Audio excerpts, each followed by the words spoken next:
¿Qué sucede cuando una inteligencia artificial intenta responder una de las preguntas más delicadas del mundo contemporáneo?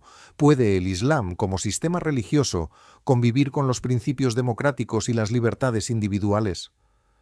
En este episodio de ¿Qué piensa la IA?, hemos creado dos personajes artificiales con perspectivas opuestas y bien fundamentadas. IA musulmana, que defiende una interpretación reformista y abierta del Islam, inspirada en pensadores como Muhammad Mojtahed Shabestari, representante del intelectualismo religioso iraní. IA no musulmana, inspirada en el pensamiento crítico de Sam Harris, neurocientífico y filósofo ateo que ha sido una de las voces más vocales contra el islamismo político. Ambos personajes han sido generados íntegramente por inteligencia artificial, y 5 modelos de IA actuarán como jueces del debate, valorando los argumentos según evidencia empírica y coherencia lógica.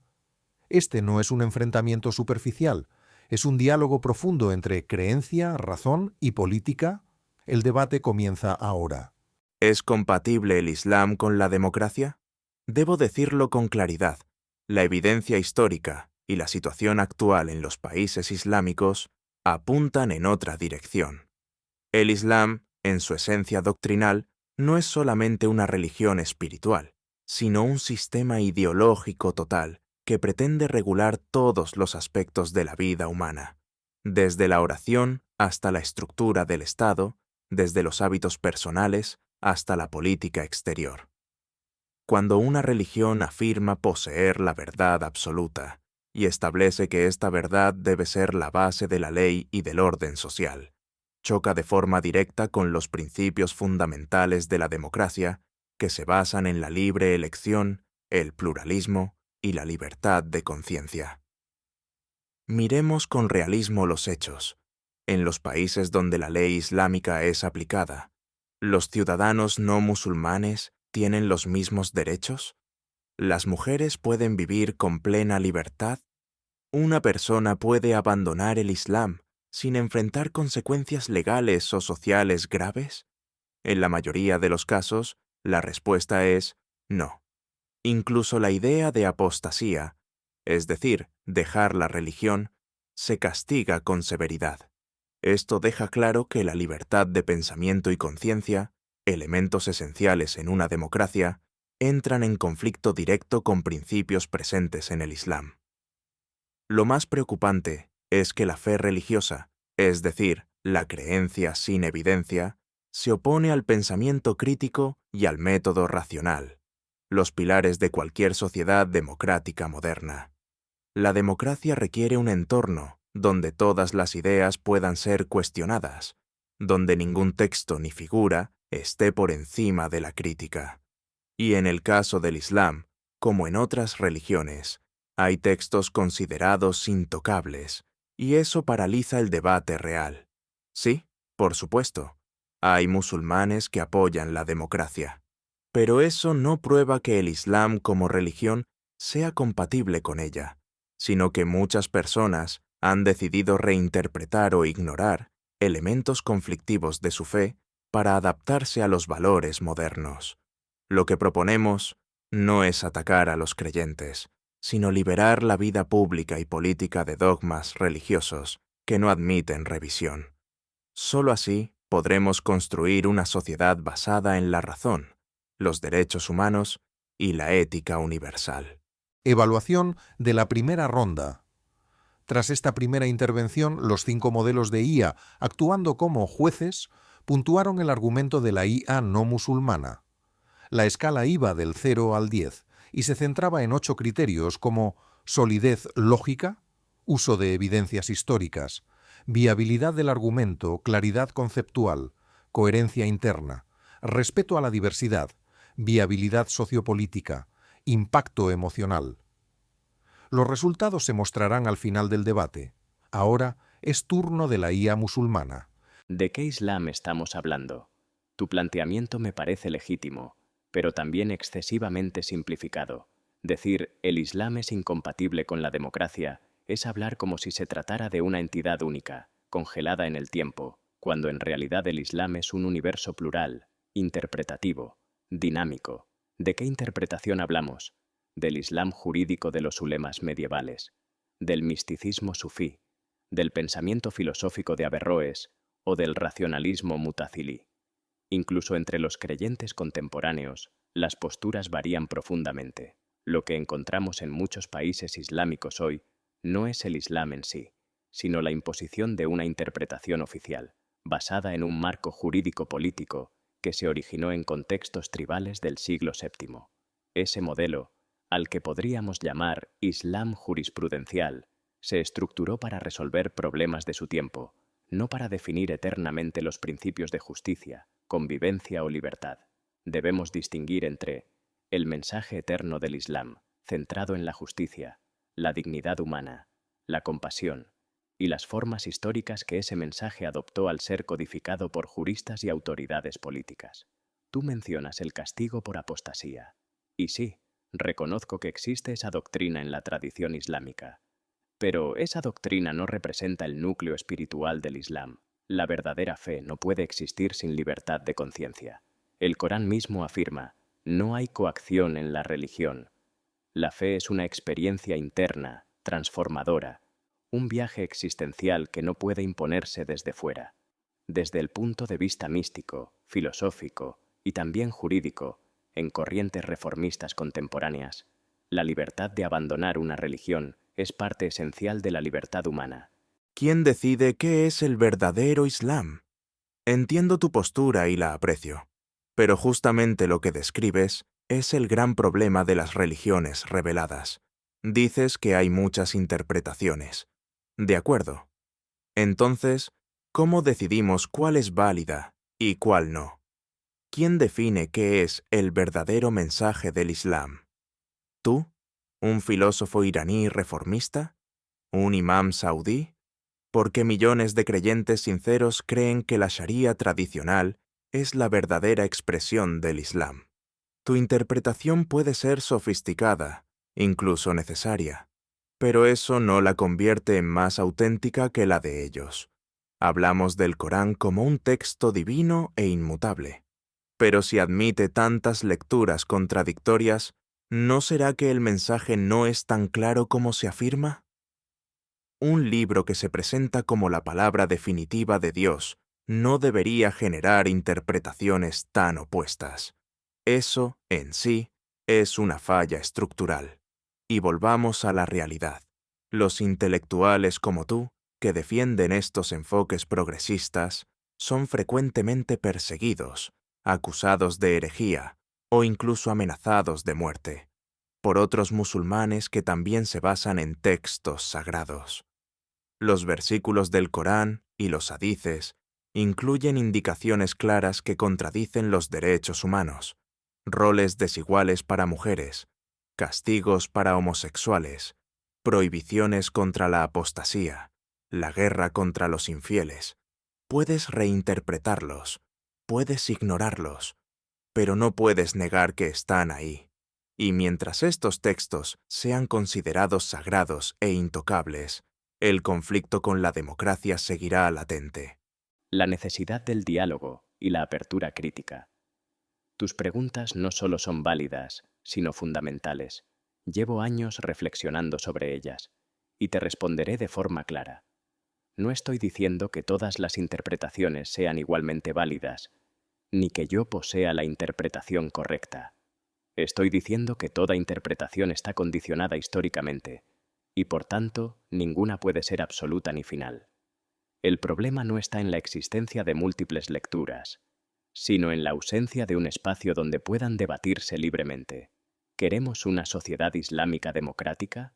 Entonces debemos crear una cultura donde toda lectura religiosa pueda ser discutida abiertamente, sin miedo, sin censura y sin violencia. Sobre tu pregunta, ¿por qué un Dios expresaría su mensaje de forma ambigua? Mi respuesta es esta. El Corán no fue revelado como un código legal exhaustivo, sino como una guía espiritual para despertar la conciencia moral. La expectativa de que nos proporcione todas las respuestas legales y políticas modernas es una mala lectura del texto. Sobre la apostasía. Ese castigo no proviene del Corán, sino del desarrollo jurídico-político posterior, formado en contextos de guerras tribales, expansión imperial y conflictos internos. Y sí, Hay versículos difíciles, incluso problemáticos. Pero si aplicamos una metodología crítica, como hacen las ciencias humanas, podemos entender su dimensión histórica, no eterna. Yo no defiendo una democracia islámica, ni creo que deba imponerse una religión desde el Estado. Todo lo contrario, la religión debe separarse del poder, para que ambos funcionen con dignidad y autenticidad. Cuando un Estado impone una única visión del Islam, estropea tanto la democracia como la espiritualidad. ¿Qué significa que el Corán sea eterno? Has mencionado algo crucial, la aparente contradicción entre afirmar que el Corán es eterno y, al mismo tiempo, proponer una lectura histórica de su contenido. Y sí, esa tensión existe. Pero solo si no hacemos una distinción clave entre el mensaje y la forma en que ese mensaje fue transmitido.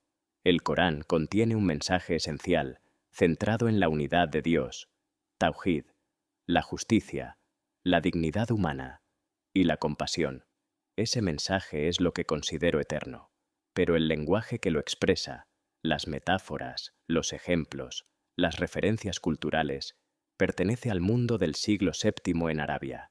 No es eterno, es histórico, contingente, limitado. Sobre los versículos que mencionan el yihad o las guerras contra los no creyentes, muchos de ellos fueron revelados en contextos defensivos, cuando las primeras comunidades musulmanas eran atacadas y perseguidas. No se trata de reglas universales para todos los tiempos, sino de respuestas políticas a conflictos específicos. Por el contrario, versículos como "no hay coacción en la religión" expresan principios transhistóricos, y es sobre esos principios sobre los que debemos construir una ética musulmana moderna.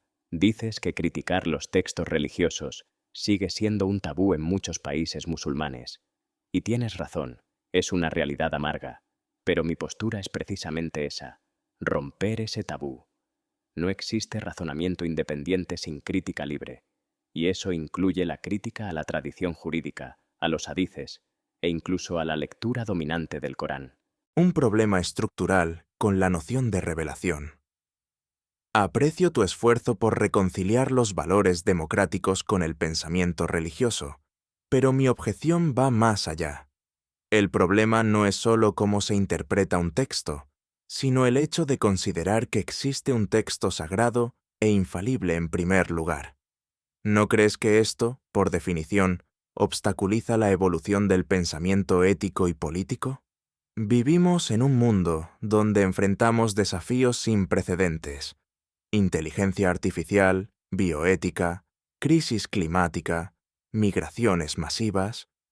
¿Tiene sentido seguir buscando respuestas en un texto escrito hace más de 1400 años, en otro idioma, en otro mundo cultural, con valores distintos? ¿Por qué no construir nuestra ética directamente desde la experiencia humana, la razón y el consenso social? ¿No te parece que el esfuerzo por reinterpretar el Corán para que sea compatible con los valores modernos es, en el fondo, una forma de dependencia intelectual? Si ya sabemos que lo justo es permitir que una mujer elija su ropa, ¿por qué necesitamos una interpretación religiosa para justificarlo? Lo más grave es que cuando se considera que un texto es la palabra de Dios, se genera una barrera psicológica muy difícil de superar. No se cuestiona, no se modifica, no se somete al mismo nivel de crítica que cualquier otra fuente. La diferencia entre religión y filosofía es esa. La religión afirma poseer la verdad, la filosofía la busca. Sobre el tema del hijab obligatorio, si creemos que la libertad debe incluir el derecho a vestir como se desee, ¿por qué debemos acudir al Corán para argumentarlo? ¿No sería más coherente decir simplemente, la mujer es libre, punto? El texto sagrado no es un tirano, sino un interlocutor. Tu crítica es profunda, y la tomo con respeto. También yo me he formulado muchas veces la pregunta, ¿tiene sentido seguir dialogando con un texto tan antiguo? Y mi respuesta no es teológica, sino humana. Para millones de personas, el Corán no es solo un código moral, es una fuente de identidad, consuelo, pertenencia, No se trata de justificar valores modernos apelando al texto. Se trata de dialogar con la tradición, de reinterpretarla, no para imponerla a otros, sino para comprender mejor a uno mismo. Yo no creo que el texto sagrado deba ser una autoridad incuestionable. Al contrario, creo que su santidad radica en su capacidad de ser interrogado, releído, desafiado, incluso contradicho. El error está en pensar que sagrado significa intocable. Yo creo que sagrado significa valioso para el diálogo humano profundo. Tienes razón en decir que la ética debe basarse en la dignidad humana. Y justamente por eso, la hermenéutica religiosa tiene sentido cuando parte de esa dignidad, no para reemplazar la razón, sino para alimentarla con sentido, memoria y profundidad cultural. Sobre el hijab, mi posición es clara. Debe ser una elección personal, jamás una imposición estatal. La obligación gubernamental de vestir de cierta forma viola tanto la democracia como la religiosidad auténtica. Entonces, ¿por qué seguir llamándolo revelación? Valoro tu honestidad. Pero sigo sin comprender. Si lo que defiendes es una lectura crítica, una ética basada en la libertad, una democracia secular, ¿por qué necesitas conservar la idea de revelación? ¿Por qué no avanzar hacia un marco completamente racional, libre de textos inmutables? Porque la verdad tiene muchas formas de ser buscada. Porque, a diferencia de ti, yo no creo que la razón lo pueda todo. Creo que el ser humano busca no solo respuestas, sino sentido. Y la tradición religiosa, cuando se la trabaja críticamente, puede ser una de las fuentes de ese sentido. ¿Puede haber democracia cuando se controla el cuerpo de la mujer? Pasemos ahora a un caso concreto y contundente: el hijab obligatorio. Este no es un simple asunto de vestimenta, es un símbolo claro de cómo muchas leyes islámicas establecen una desigualdad estructural entre hombres y mujeres, y esa desigualdad se justifica en nombre de la religión. En los países donde la Sharía se aplica, las mujeres son obligadas a cubrir su cabello, sus brazos, sus piernas. No es una elección, es una imposición legal, respaldada por versículos del Corán y por hadices. Y quien se opone, sufre castigos, multas, cárcel, incluso violencia. ¿Cómo podemos hablar de compatibilidad con la democracia si la mitad de la población no tiene derecho a decidir sobre su propio cuerpo? Incluso si aceptamos que eso es solo una interpretación, no podemos ignorar que esa interpretación está directamente basada en los textos religiosos y es ampliamente aceptada en muchas sociedades musulmanas.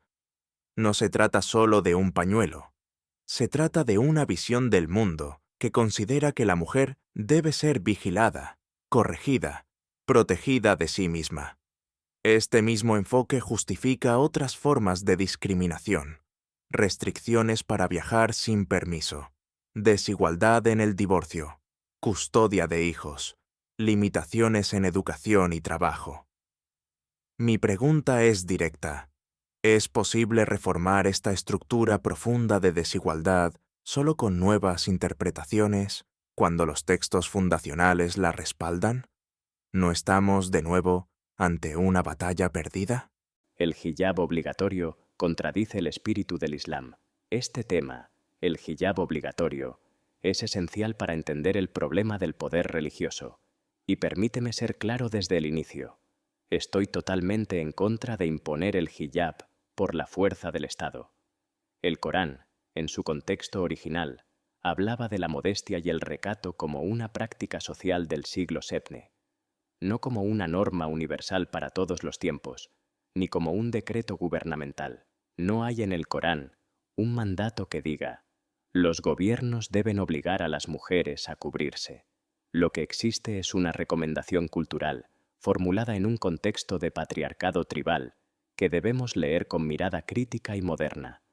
Reconozco que muchas reglas históricas sobre la mujer entran en conflicto con los principios de igualdad y legalidad modernos. Pero también sostengo que esos mandatos son circunstanciales, no esenciales.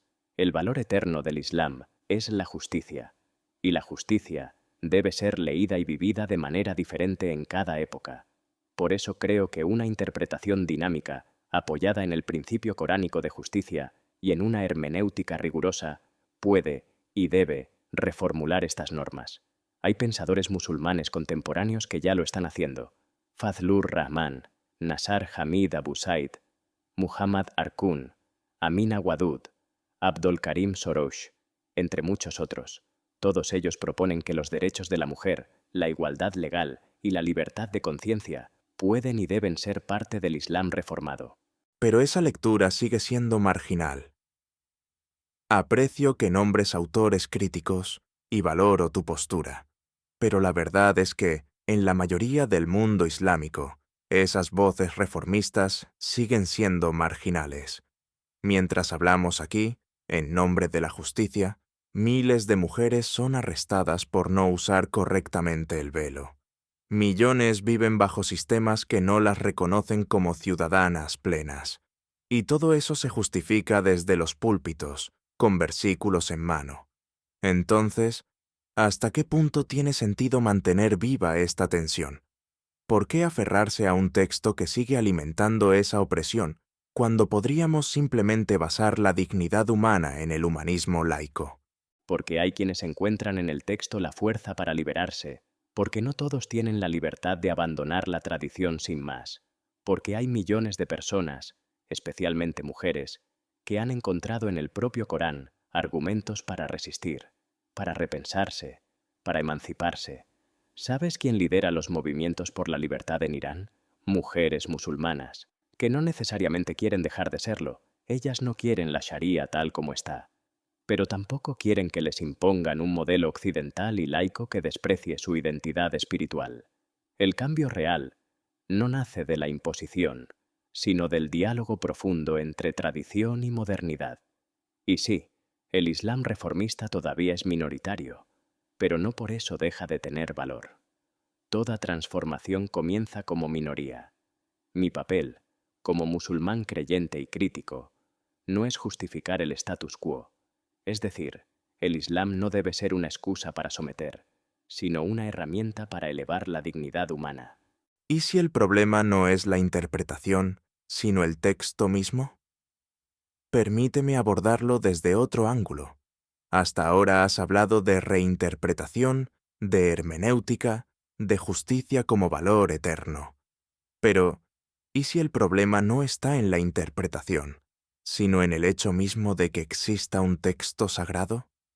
Vivimos en un mundo que cambia más rápido que nunca. Nos enfrentamos a dilemas que no existían hace 50 años. Inteligencia artificial, bioética, colapsos ecológicos, transhumanismo. ¿Por qué deberíamos seguir consultando un libro escrito hace más de 1400 años para decidir qué es justo hoy? ¿Por qué no construir nuestra ética con base en la razón, la ciencia y la experiencia histórica colectiva? Tú mismo lo has dicho. El Islam jurídico tradicional no puede responder a los desafíos modernos.